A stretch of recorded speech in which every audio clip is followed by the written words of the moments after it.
ZEE5 ಇರುವಾಗ ನೀವು ನಿಮ್ಮ ನೆಚ್ಚಿನ ಶೋಗಳನ್ನ ಎಂದಿಗೂ ಮಿಸ್ ಮಾಡಿಕೊಳ್ಳುವುದಿಲ್ಲ. ಅದು ಸಂಪೂರ್ಣ ಉಚಿತವಾಗಿ.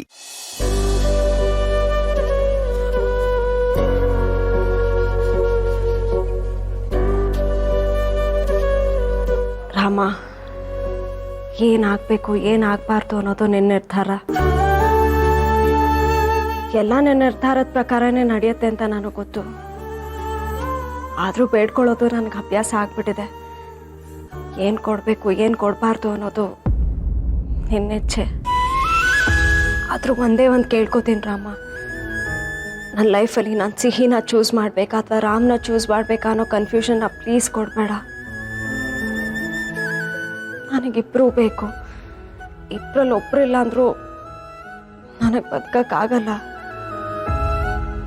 ಇವತ್ತು ತಾತನ ಹತ್ರ ಸಿಹಿ ವಿಷಯ ಮುಚ್ಚಿಡ್ಬೇಕಾಯ್ತು. ಆ ಕ್ಷಣಕ್ಕೆ ನಾನು ಸತ್ಯ ಹೇಳಬೇಕಿತ್ತು. ಪ್ಲೀಸ್ ರಾಮ, ಇಂಥ ಪರಿಸ್ಥಿತಿನ ನನ್ನ ಲೈಫಲ್ಲಿ ಮತ್ತೆ ಕೊಡಬೇಡ.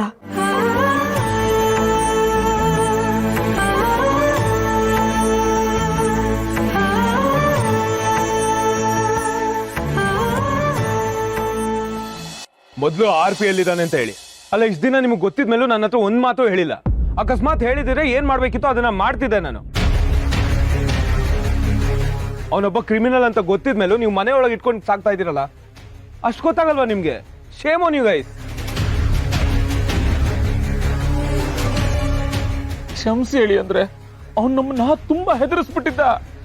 ಜೀವ ಭಯಕ್ಕೆ ಬಾಯಿ ಮುಚ್ಚೋಯ್ತು. ನನಗೆ ಹೇಳಿದಿದ್ರೆ ನಾನು ಹ್ಯಾಂಡಲ್ ಮಾಡ್ತಿದ್ದೆ ಅಲ್ವಾ? ಅಯ್ಯೋ, ಸುಮ್ನೆ ಅವನು ನೆನ್ ಸಾಕಕ್ಕೆ ನಮಗೇನು ಹುಚ್ಚ ಅಥವಾ ಅವನೇನು ನಮ್ಮ ನೆಂಟನ? ನಮಗೆ ತುಂಬಾ ಹೆದರ್ಸ್ಬಿಟ್ಟಿದ್ದ. ಅದು ಅಲ್ಲದೆ ಸೀತಂಗೆ ಸಿಹಿಗೆ ತೊಂದರೆ ಕೊಡ್ತೀನಿ ಅಂತಾನು ಹೇಳ್ತಿದ್ದ. ಸೀತಾ ಸಿಹಿನ ಹೇಗೆ ಪ್ರೊಟೆಕ್ಟ್ ಮಾಡ್ಬೇಕು ಅಂತ ನಂಗೆ ಗೊತ್ತು. ಫಸ್ಟ್ ಅವ್ನು ಎಲ್ಲಿದ್ದಾನೆ ಅಂತ ತೋರಿಸಿ, ನಾನು ಅವನ್ನ ಸುಮ್ಮನೆ ಬಿಡಲ್ಲ. ರಾಮ್ ಸರ್, ಆ ರುದ್ರ ಪ್ರತಾಪನ ಮೇಲೆ ರುದ್ರ ತಾಂಡವ ಆಡ್ಬಿಡಿ ಬಾರೆ.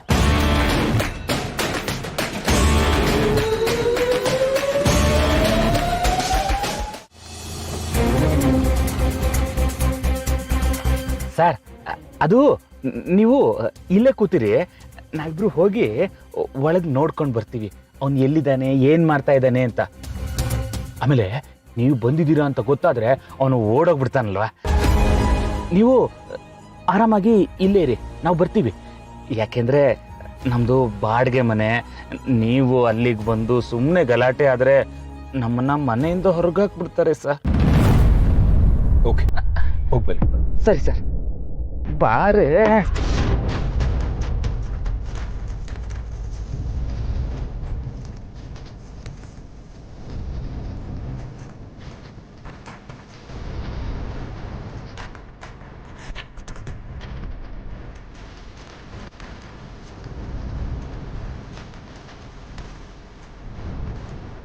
ಈ RP ಏನೋ ಟ್ರೈ ಮಾಡೋಕೆ ಹೊರಟಿದ್ದಾನೆ, ಅದಂತೂ ನಿಜ.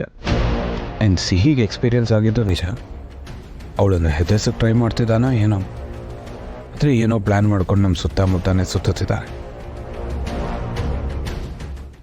ZEE5 ಆಪ್ ಡೌನ್ಲೋಡ್ ಮಾಡಿ ಎಲ್ಲಾ ಸಂಚಿಕೆಗಳನ್ನು ಸಂಪೂರ್ಣ ಉಚಿತವಾಗಿ ನೋಡಿ.